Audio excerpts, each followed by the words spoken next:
Hello, my delicious little dumplings, and welcome to part 1 of a something part series on the Monarchies of Thedas. I'm not sure entirely how many I'm going to do. At least 3.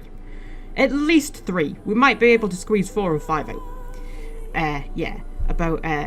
About the Monarchies of Thedas in the Dragon Age games. We shall be covering such things as the history of each monarchy, how each monarchy functions, quirks, cultural quirks of each monarchy, just sort of like picking out little things about each one that I thought I could make a lore video out of. And we are beginning with the Ferelden Monarchy, and more specifically, the Ferelden succession crisis that we encounter in Dragon Age Origins, and why Anora is a viable option as queen. Indeed, why Alistair is a viable option as king, if he actually is a viable option as king, which he might not be, but we're gonna find out. So, a while back, quite a while back actually, me and Fred got into an enthusiastic discussion over on the Discord over whether it was really realistic to make Anora queen in Dragon Age Origins. I was arguing that it doesn't make sense that the people would accept Anora as queen when she has no blood claim to the throne. And I was wrong. And now I'm going to explain why I was wrong and how the Ferelden Monarchy actually functions, because it's a lot more complicated and interesting than you might necessarily realise just from playing the games. So, my mistake was in assuming that Ferelden was a hereditary monarchy, meaning that the crown is automatically passed to the closest blood relative. And it's a reasonable assumption. So to give you a brief overview of Ferelden history, it originally consisted of warring Alamari tribes who were united under the first king Kaelin had, Therin. Right? Since then, every Ferelden monarch has been a descendant of Calenhad. So every single one has had Therin blood. So functionally, it has been a hereditary monarchy. But it's not. It's actually an elected monarchy. So, what happens is, when a monarch dies, the Landsmeet, which is just a collection of all the nobles and landowners in Ferelden, get together and vote on who should be the next monarch. It just so happens that they've historically always picked someone from the Therin bloodline. So I got on the old Google and did a bit of research on real-world elective monarchies from history. And there's actually been quite a lot. Like, elective monarchy was quite a big thing across Europe for quite a large chunk of history, right? The thing is, most of them just ended up becoming hereditary monarchies, simply because people from the same family would keep getting elected until eventually they just stopped bothering to have a vote, right? So you start off with an elective monarchy, and then you have a really, really rich, powerful family who always get elected, and it just sort of becomes a hereditary monarchy. So Ferelden may very well be on their way to becoming a hereditary monarchy by Dragon Age Origins, since they have always had a Therin king. But we, as the player, can put a stop to that if we so wish. So, at the beginning of Dragon Age Origins, spoilers, King Kaelin is killed in battle with the Darkspawn and leaves behind no known blood relatives. In the wake of his death, his widow, Anora, continues ruling as queen, while her father declares himself her regent. Now, this is the bit that I kind of don't understand. This is the bit I really struggle with. I mean, it is a part of Dragon Age lore which is argued over massively by fans. Things like why Loghain did what he did, who should become king or queen, all of this kind of stuff. But in the whole argument, the thing that I really don't understand is why and indeed how Loghain became Anora's regent, right? Because, like, in the real world, if there was a regent who stepped in to rule for a monarch, right, it was only if that monarch was not capable of ruling themselves. Okay, so usually if they were a child, they weren't of age yet, or if they were mentally or physically incapacitated and they couldn't rule, there would be a regent who would step in, right? That's real world history. What grounds Loghain has for declaring himself Anora's regent, I don't know, and I don't know how he gets away with it. I don't know why she lets him get away with it. By all accounts, she's kind of been ruling.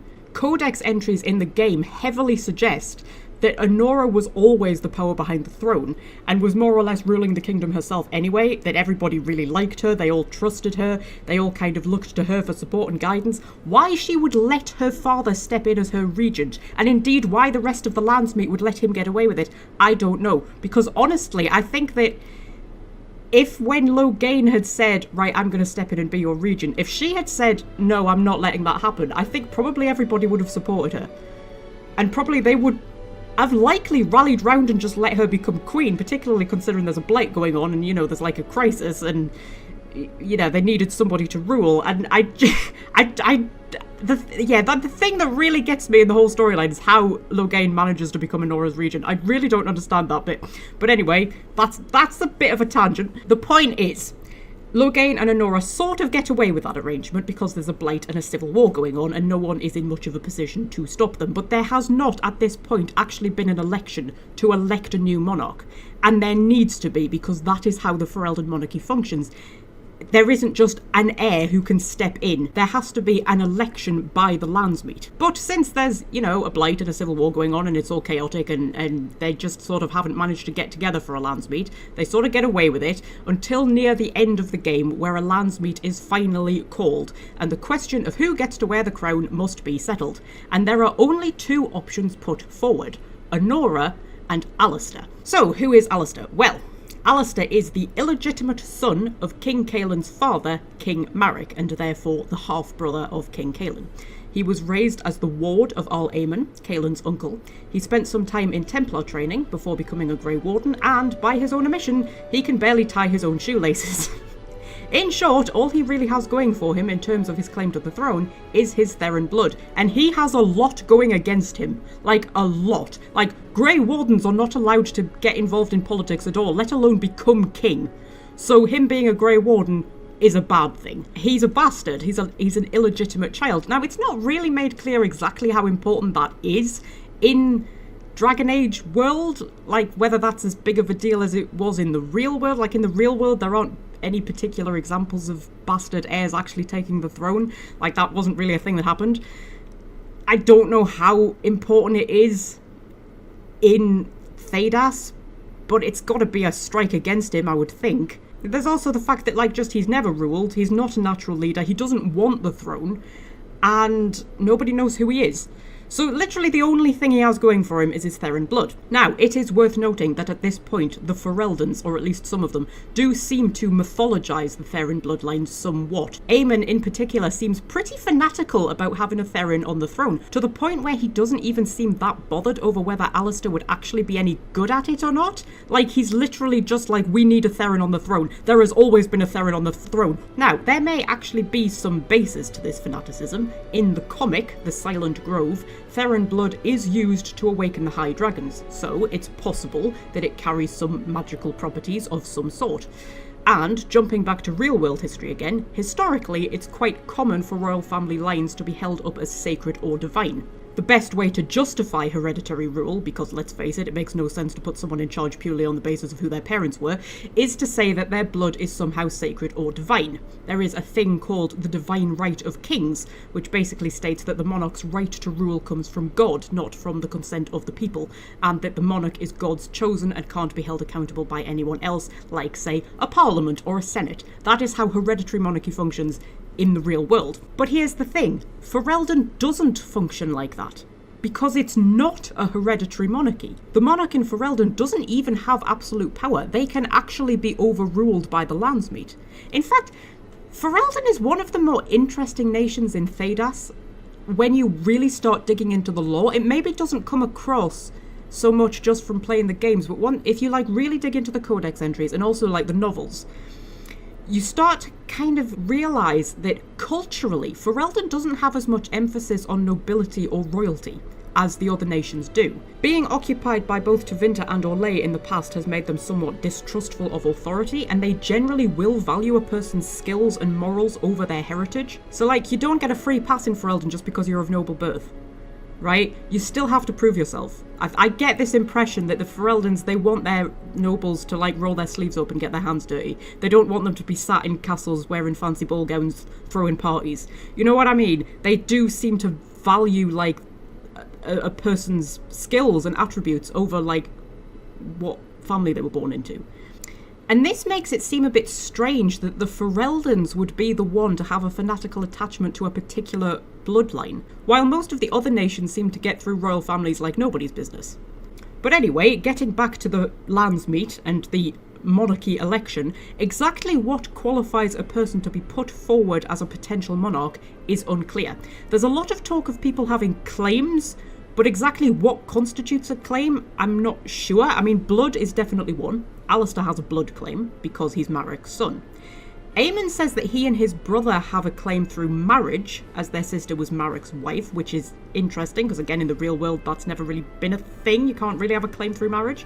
Interesting side note, Sophia Dryden was said to have a claim to the throne, pre-demonic possession, of course, because she was a cousin to King Arland.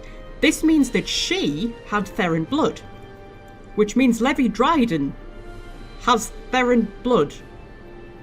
Levi Dryden is technically a blood heir to the Ferelden throne. Just think about that for a minute.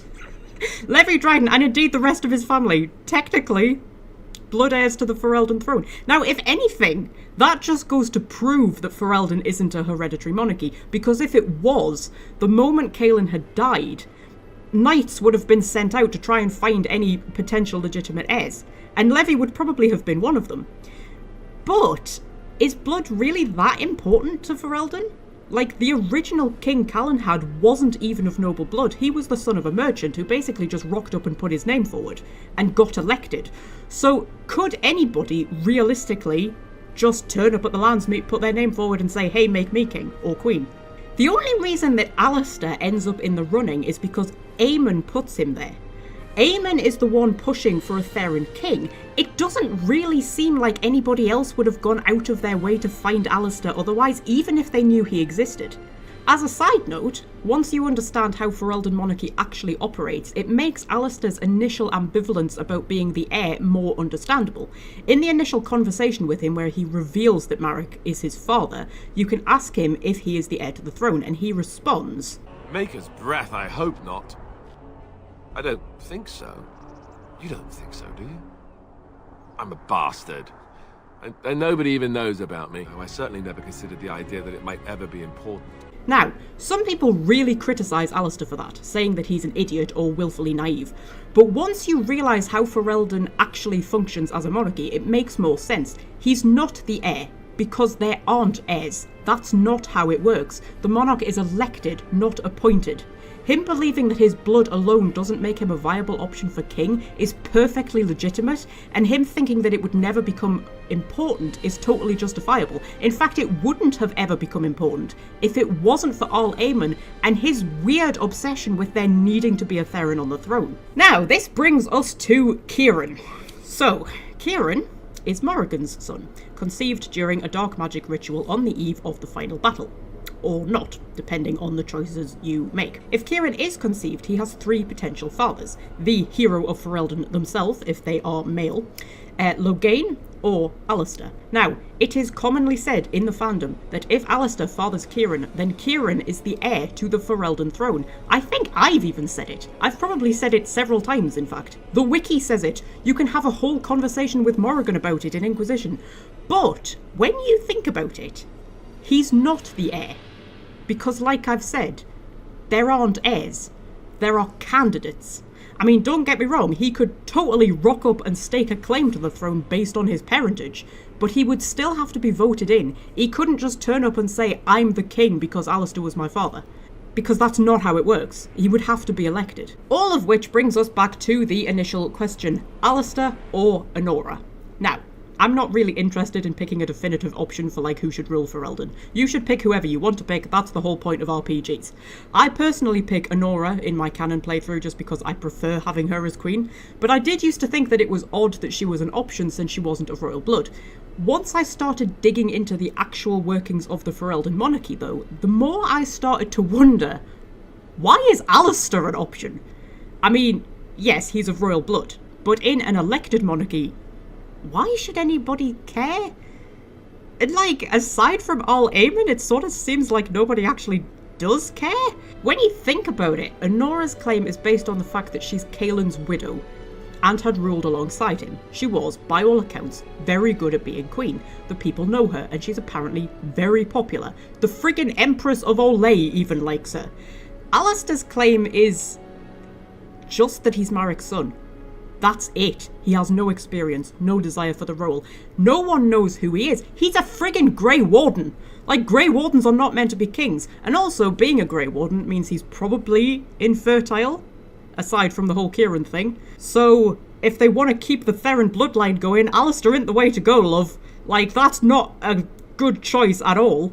And you've also got to think that, like, if you put him on the throne because of his Theran blood, all you're doing is pushing Ferelden further down the line of becoming a hereditary monarch and away from the Ferelden values of, like, a person's more important than the bloodline. So, you know, it's just an interesting way to look at it, that's all. When I got thinking about it, I thought, you know what?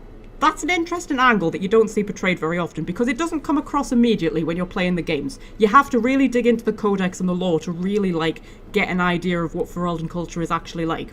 And if nothing else, I thought trying to reason our way through, you know, which candidate is best, which one makes more sense, who's going to be the better ruler. It's an interesting little thought experiment for a nice Sunday morning, isn't it? Seriously though, why are more people not talking about the fact that bloody Levi Dryden is a Theran blood heir?